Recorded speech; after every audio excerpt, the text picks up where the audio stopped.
This is your News Source Evening Bulletin for today, Wednesday, the 14th day of April in the year 2021. I'm Gordon Mosley, thanking you for joining us. Here's what we're tracking tonight. There are 76 persons this evening hospitalized with COVID-19 across the country, with 59 of those persons in the Infectious Diseases Hospital at Liliendal. Of those 59 persons who are at a COVID-19 hospital, 15 are receiving treatment in the intensive care unit and are being assisted with their breathing. That's according to the Minister of Health, Dr. Frank Anthony. The minister said Region 4 continues to lead in both confirmed cases and deaths. And in recent weeks, there has been a spike in the virus in several communities across the region. In Region 4, there are some areas that we have seen persistent cases. So on the East Bank, we have had for a number of weeks now cases in Diamond, Herstelling, Eccles. In Georgetown, we have seen cases in Kitty, Camberville, parts of South Ramveld. So these are the areas in Georgetown that we are seeing cases.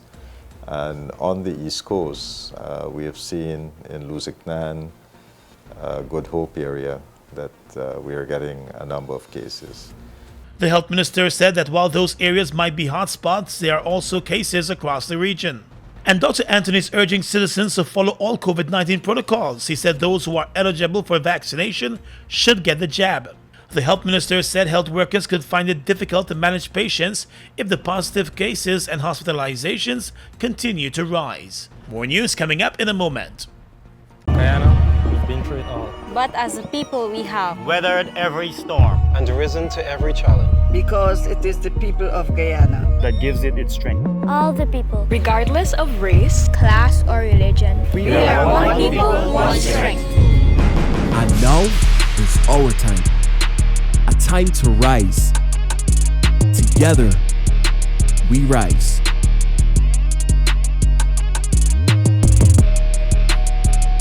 At Soch Financial, we create strategies for strengthening business and personal finances while helping our clients to build sustainable wealth. Our financial and business consultancy services are uniquely tailored to ensure every client receives quality packages and optimal results.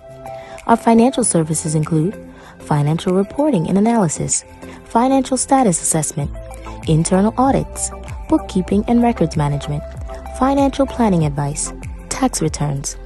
Our business advisory services are related to business plans, business startups, operational improvement, business management, document preparation, procedures development, efficient marketing. Call or WhatsApp us today for your free consultation on telephone number 592-665-6045. Soch Financial, strengthening businesses, building wealth. More employers are using social media to monitor employees. Here are some ways to maintain professionalism online. Never share confidential information about anyone, whether colleagues or clients. Do not share inappropriate posts from work gatherings. Keep company social media posts neutral. Never argue or make offensive comments. Never complain about your job to clients. Remember, what goes online stays online. Stop oversharing and get safe online. You taste the cheese, you hear the crunch. Grab a zoomers and zoom into fun. And with the first taste, you feel like you don't want it done. Blast off to a whole new place with every single bite. The cheesy goodness bring your taste buds alive. So let's just zoom into fun with this wheel-shaped light. Zoomers, zoomers, zoom into fun.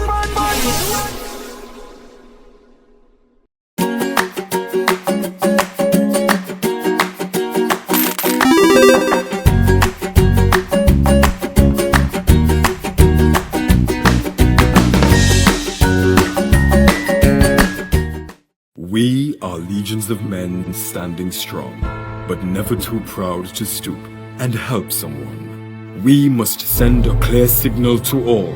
Do right, walk in upright ways, knowing that's what being a man is all about.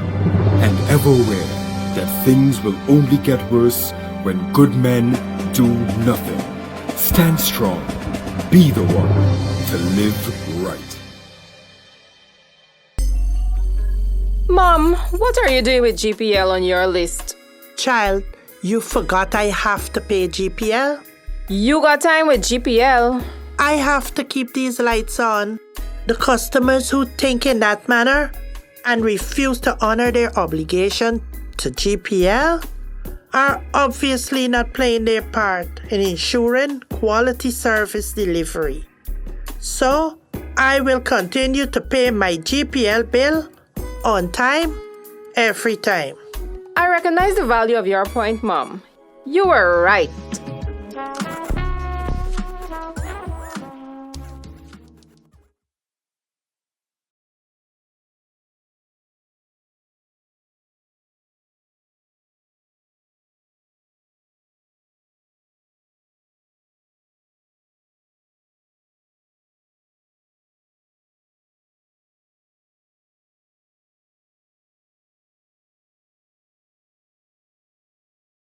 Welcome back.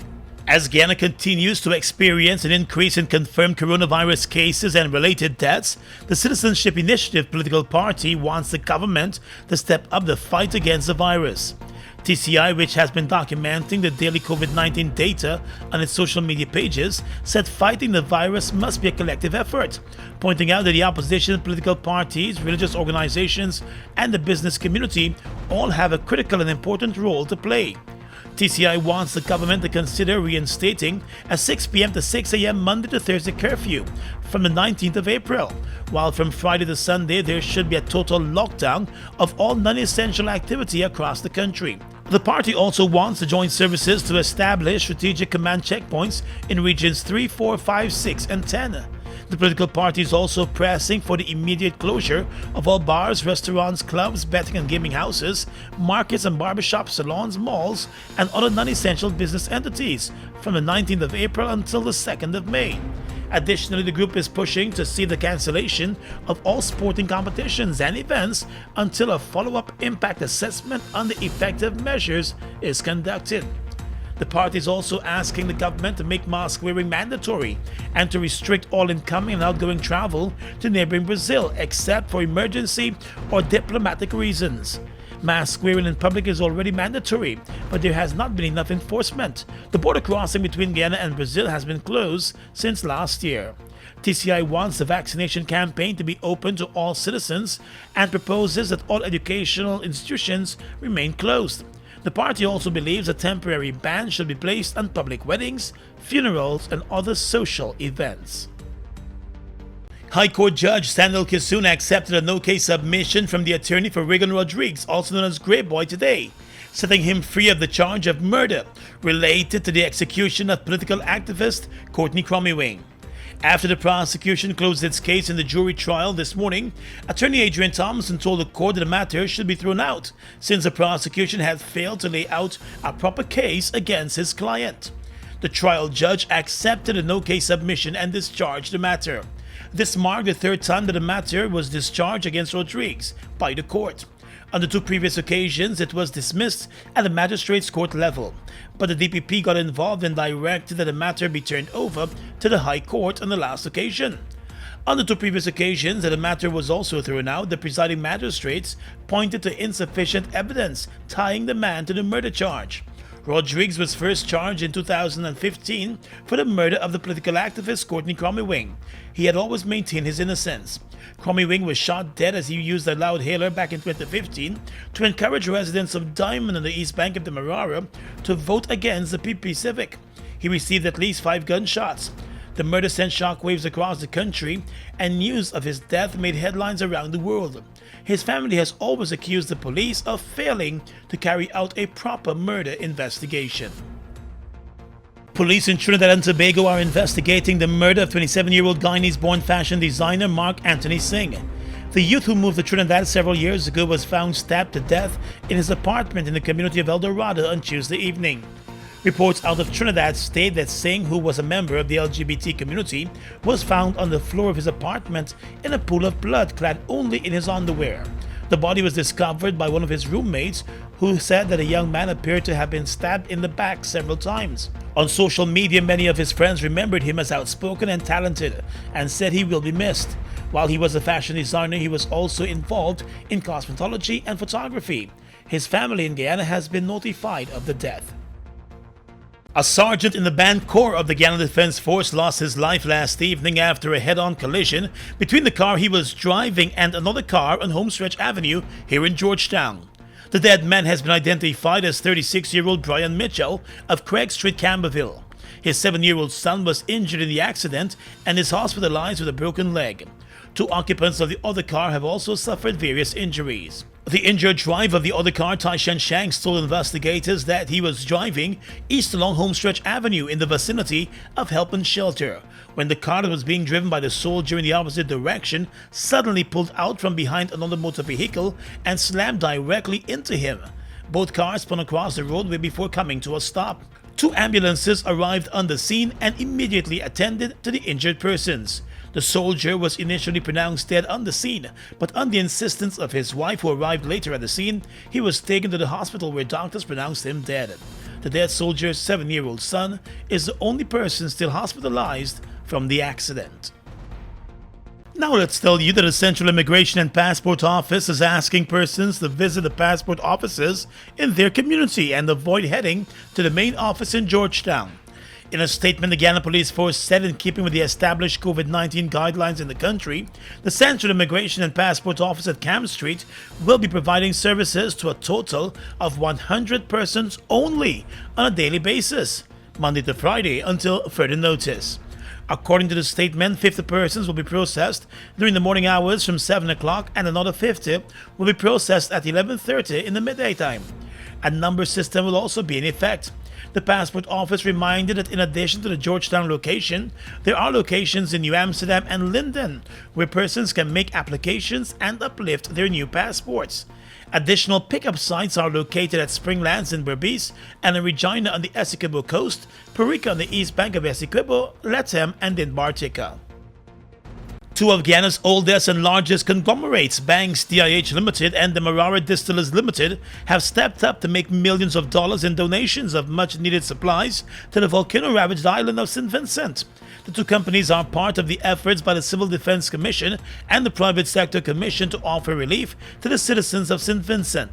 Several other companies are also lending assistance. In a statement, Banks DIH Limited informed that the company has contributed 10,000 pounds of Triscuit crackers and 2,400 cases of tropical mist and rainforest water in response to pleas by the country's Prime Minister, Dr. Ralph Gonsalves, and regional governments for assistance to residents affected by the natural disaster.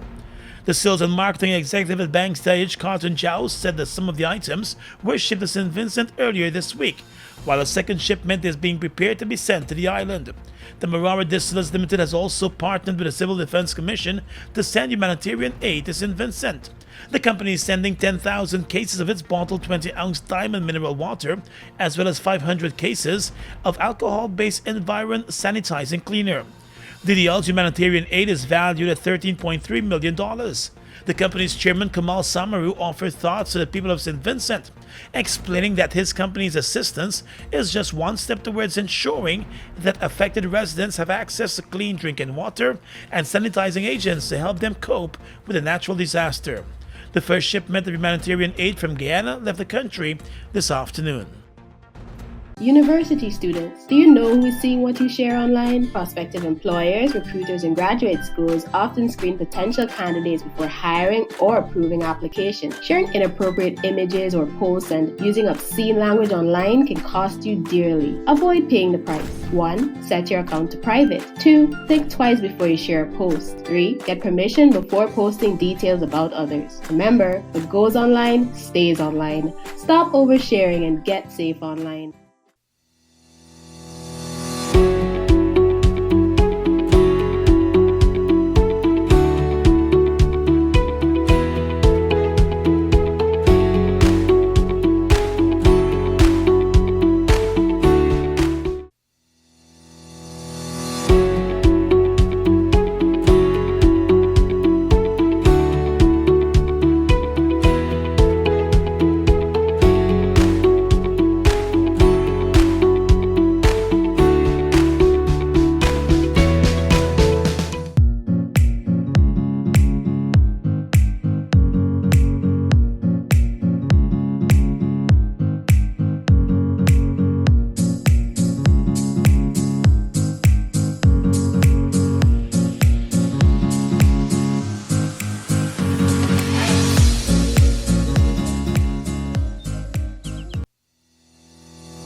Across the region right now, there was another explosive eruption of the Soch volcano in St. Vincent shortly before midnight last night, on a day that pyroclastic flows reached the sea on the island's west coast. And the scientists have noted a change in the seismic activity, with what was being described as long-period earthquakes increasing in numbers. Long-period earthquakes are produced by vibrations generated by the movement of magma within the volcano when pressure within increases and the surrounding rocks fall, creating small earthquakes, a precursor to a large eruption. The Soch volcano has been eruptive since last Friday, with a warning that it could go on for months. Entire towns and villages in the northern red zone of St. Vincent have been evacuated ahead of the ashfall that has destroyed buildings and the agriculture sector. In Mexico, 30 Mexican Marines have been arrested over the disappearance of an unspecified number of people in the northeastern state. Prosecutors say the victims went missing when the Marines were deployed in the area. About 85,000 people have disappeared in Mexico since 2006, when the government launched a war on drug traffickers. Criminal groups are behind most cases, but security forces are also being blamed.